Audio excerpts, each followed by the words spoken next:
Friends, इस question में हमें एक कैपिटल एम मास का ब्लॉक और उसमें एक सर्कुलर कट गिवन है। ये सर्कुलर कट बिल्कुल फ्रिक्शनलेस है और इसके टॉप मोस्ट पॉइंट पे एक स्मॉल पार्टिकल स्मॉल एम रखा हुआ है, स्मॉल एम मास का रखा हुआ है और ये कैपिटल एम मास भी एक फ्रिक्शनलेस सरफेस पे प्लेस्ड है। ओके, अब क्वेश्चन ये है कि जब हम इस स्मॉल एम को यहाँ से रिलीज करते हैं तो ये स्लाइड होके जब ये अपने लोएस्ट पॉइंट पर आएगा तो उस समय इनकी पोजीशंस और इनकी वेलोसिटीज़ क्या होंगी। तो देखिए, लेट्स सॉल्व इट। सबसे पहले ऑब्जर्व करते हैं कि मोशन कुछ कैसा होगा। तो एज्यूम कर लेते हैं कि जो स्मॉल एम है वो किसी समय अपने मोशन में कहीं यहाँ पर है, मैंने उसके मिडिल में कहीं दिखाया है। इस समय उस पर जो फोर्सेस लग रहे होंगे they will be normal reaction by the track, its own wait mg, और इस नॉर्मल रिएक्शन का एक रिएक्शन फोर्स इस ब्लॉक पे भी लग रहा होगा। अब हम देख सकते हैं कि जो रिएक्शन फोर्स ब्लॉक पे लग रहा है उसका x कंपोनेंट ब्लॉक को लेफ्ट में पुश कर रहा है और स्मॉल एम पे लगने वाले n का जो x कंपोनेंट है वो स्मॉल एम को राइट में ले जा रहा है और mg और n का वर्टिकल कंपोनेंट उसको नीचे की तरफ ले जा रहे हैं। ओके, अगर हम ब्लॉक पे लगने वाले फोर्सेस को देखें तो ब्लॉक पे, बड़े ब्लॉक पे लगने वाले फोर्सेस होंगे उसका अपना वेट mg एंड ग्राउंड की normal reaction let's say n dash. Okay, अब हम देख रहे हैं यहाँ पे कि अगर हम हॉरिजॉन्टल डायरेक्शन में देखें तो हॉरिजॉन्टल डायरेक्शन में there are only two forces जो कंपोनेंट दे सकते हैं, जो है ब्लॉक और स्मॉल एम के बीच की नॉर्मल रिएक्शन। और क्योंकि ये m और प्लस m सिस्टम के लिए, अगर हम सिस्टम एज्यूम करते हैं m प्लस स्मॉल m, तो ये इंटरनल फोर्स है और इंटरनल फोर्स है तो इनका रिजल्टेंट जीरो हो जाएगा। तो इस सिस्टम पे अगर हम देखें तो नेट हॉरिजॉन्टल फोर्स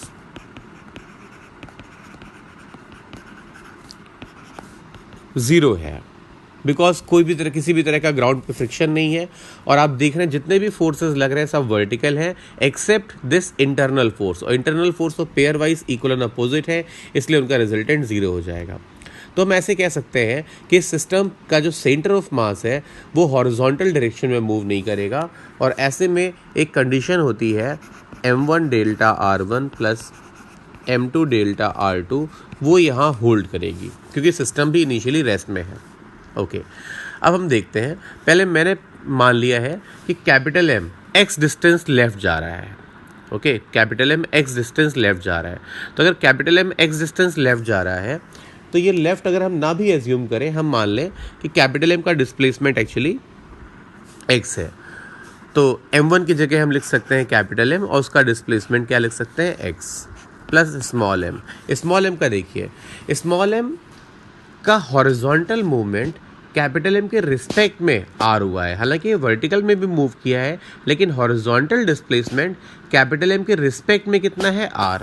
तो हम लिख सकते हैं जो रिलेटिव डिस्प्लेसमेंट है, displacement of small m with respect to capital M, वो कितना है, r, वो भी राइट में। अब अगर इसमें हम इसकी वैल्यू हम जानते हैं delta r m minus delta r capital M, so what we can write is, हमें डेल्टा r m निकालना है और ये हो जाएगा r प्लस, मैं इस क्वांटिटी को लेफ्ट में ले आऊँगा तो r प्लस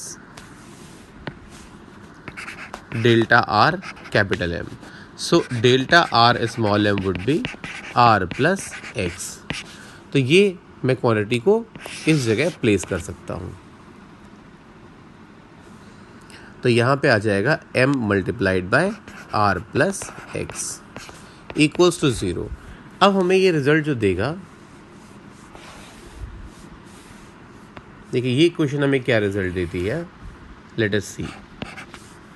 यह हमें देगा mx plus mr plus mx equals to 0, so it is giving us x equals to minus M R divided by M plus small M.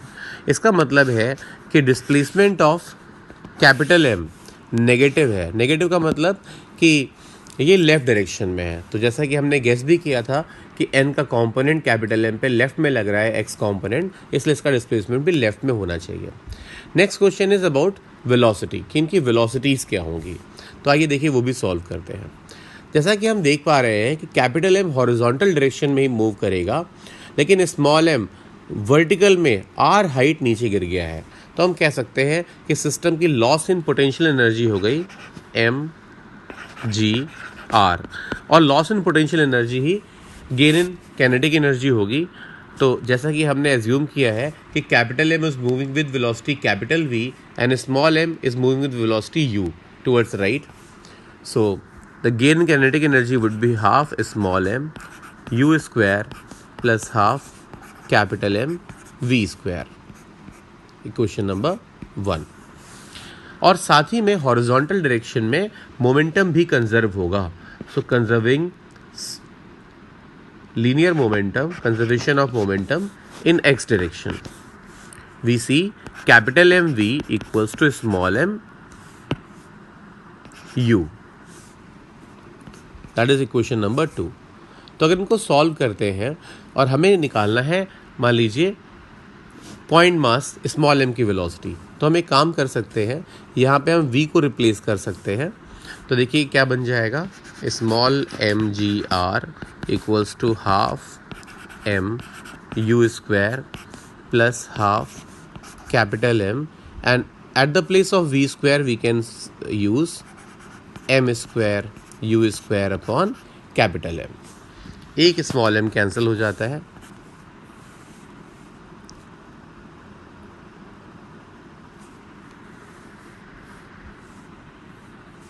यहाँ पे भी स्क्वायर आएगा, एक कैपिटल एम भी कैंसिल हो जाएगा, और हमारे पास u की वैल्यू बन रही है square root of 2gr divided by 1 प्लस m बाय कैपिटल एम। तो ये भी हमारे option number I think C से मैच कर रहा है। और हम देख सकते हैं डिस्प्लेसमेंट भी minus M R upon M plus M है। So option A is also correct. Last में हम चेक करते हैं velocity of block capital M क्या होगी। ओके तो जैसा कि हम देख रहे हैं कि हमें कैपिटल वी अगर निकालना है तो यू को small M by capital M से मल्टीप्लाई करने देना है। तो V will be small M by capital M U. तो ऐसा करने पे जो आंसर आएगा वो ऑब्वियसली ऑप्शन डी से मैच नहीं करेगा। Therefore the correct answers are A and C only.